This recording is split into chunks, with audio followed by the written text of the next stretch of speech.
Hello guys, please to support po Tita Darlene Vlog. Kuya Val Please subscribe Santos po mga Matuma. and please share po. Salamat po. Hello po, hello mga kalingap. And pasubscribe naman po at pasupport naman po kay Ma'am Darlene Vlog. And thank you so much po. Do support po kay Ma'am Darlene Vlog. Thank you. Hello, it's me, Darlene Vlog.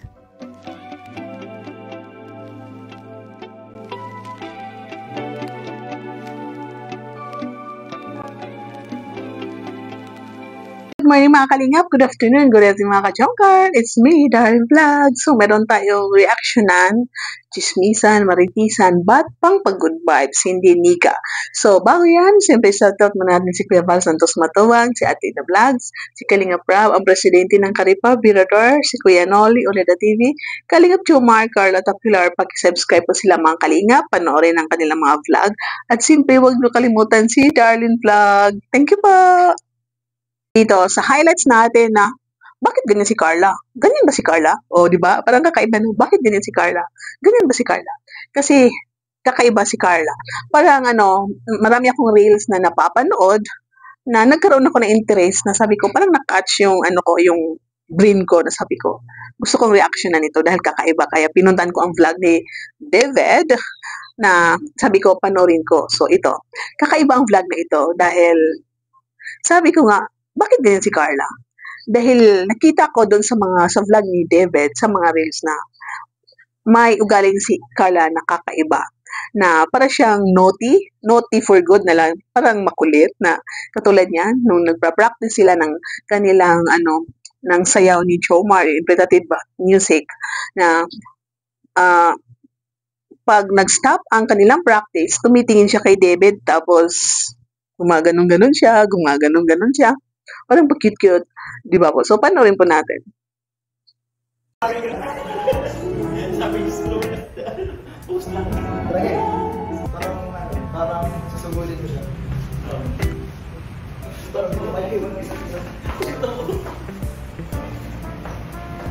Patrida natin. Pag ganito. Di ba ganito tali? Parang yun lang. Kaya lahat ng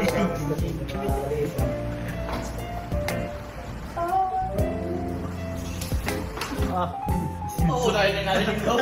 Aruges. Naka-vlog ka. kasi yung ganun gusto mo parang ganun. Nakita na namin yun doon sa kiss-kiss. Napaka-naughty ni Carla. Natawa kasi parang si Jomar ay makulit, mahilig mangasar.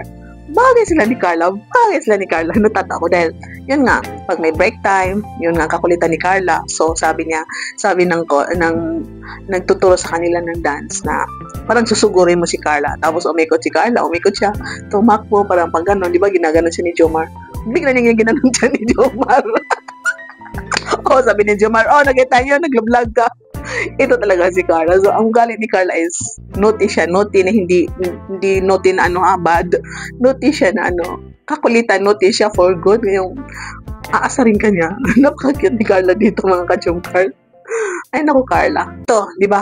Kakaiba ang ugali ni Carla. Napaka-sweet niya na dahil nanonood ang kanyang best friend si David ay parang nagpapakitang gilan siya na parang pa-cute, di ba? Kahit babae, ang friend mo, pwede ka tumingin sa friend mo na parang gaganon-ganon ka, parang motion siya, na moving siya, na parang yung sa TikTok na yung favorite music niya gumaganon.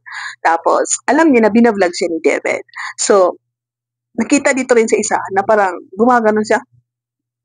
Parang ganon. So, parang mapapaisip ka minsan na, wow, ang cute mo. Siguro kung isa ka sa tridor na friend, dahil kung crush mo si Carla, aagawin mo siya. Dahil ma-in love ka sa cuteness niya, ma-in love ka sa sweetness niya, ma-in love ka sa beauty niya.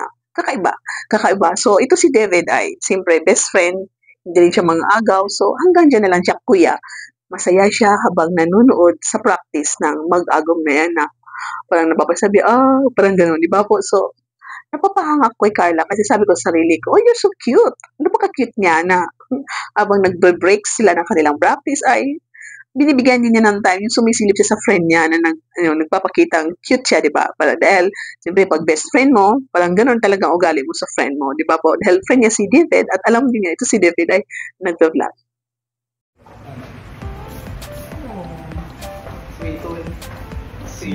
Sweet man ng Tara, tignan natin.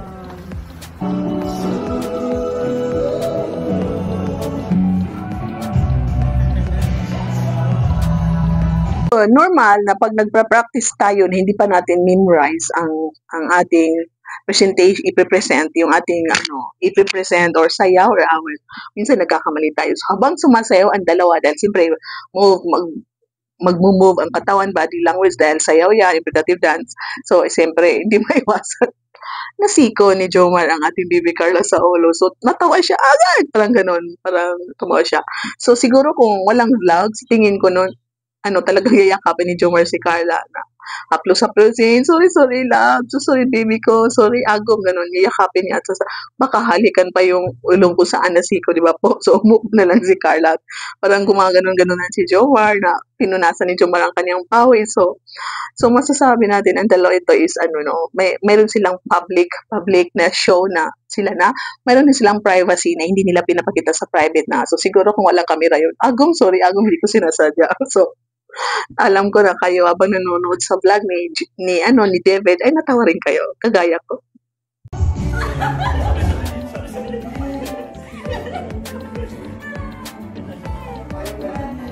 Ano ba yan? Muntik na akong Sabi ni David sa vlog na to ay 5 hours daw sila nag-practice or more. So, nakita natin dyan na si Jomar ay punas ng pawis. Alam natin ito si Jomar ay pawisin, no? Minsan inilan yung t-shirt niya, pinupunas niya, yung arm shirt niya, yun ang pinupusas niya. So, ako Jomar, sabi ko sa'yo, magbitbit ka lagi ng towel. So, siyempre, final practice na yan. So, umupo si Jomar kasi higa si Carla. So, sabi ni Jomar, usog ka dito. So, parang ang dalawang ito ay may time din sa kakulitan, may time sa asaran, may time sa lambingan na instead na, umusog pa si Carla, sabi niya, pinahirapan ako. So, wala kang magawa, Jomar. Ikaw ang lalapit. Kasi nakahiga na si Carla. So, ikaw ang lalapit. Tama yung ginawa ni Carla. Kung ako rin ang babae, ganun yung gagawin ko. Ay, ikaw lumapit. Di ba po? So, makita natin ang dalawa is, di ba, sa pag-amay nila, na parang mas kinikilig tayo lalo, natawa tayo lalo, parang na-entertain tayo lalo ng dalawang ito, di ba po? So, sa practice pala nila, bago birthday ni Carla, ayan ang nangyari, ang kaganawan sa vlog ni David. last daw yan, last. Kaya bibidyo natin ng para may reference. Okay. Ay, naggiga na guys.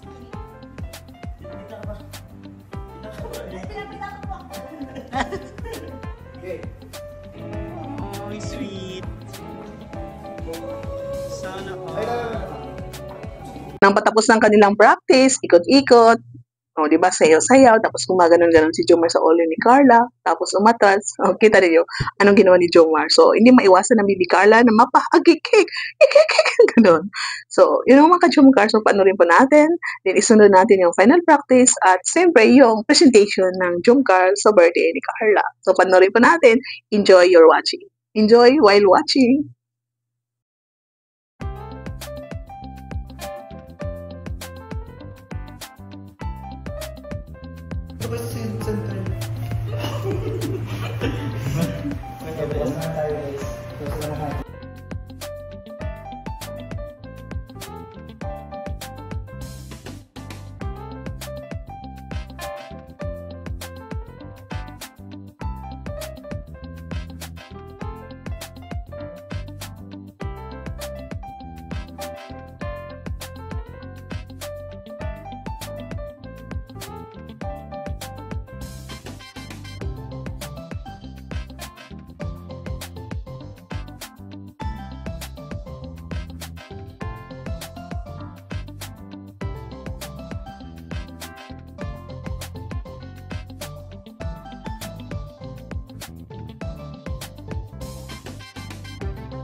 So, dyan po nagtatapos sa ating reactions mga ka-Jomcar na ito si Jomar ay makulit, mapangasar. Ay, ngayon, lumabas dyan na si Carla ay mga ganyan din na ugali niya. Ganyan pala si Carla. Bakit gano'n si Carla? So, siguro to si Carla ay lumaki sa happy family na masaya. Yung nagkukulitan guro ang tatay at mama at papa niya. Nakita niya sa family niya na ang relationship ay may fun, may ano ba parang friendship, gano'n. So, ito siguro nakita ni Carla na napalaki siya na ang family niya ay masaya, yung kulitan. So, ganyan, parang nadala niya. So, sana po mga ka-Jomcar, nag-enjoy kayo sa aking reactions video.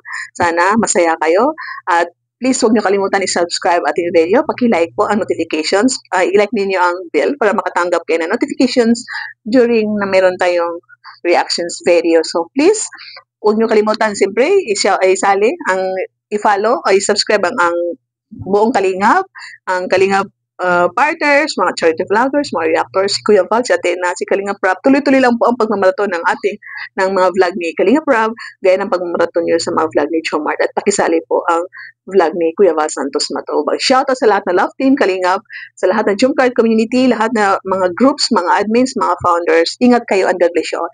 Jomcar community, Jomcar fans for life, solid Jomcar supporters, marathoners, Team Valium, at marathoners, mansanas. I love you all and ingat kayo. Happy weekend. God bless you all and see you in my next reactions video. Bye! God bless!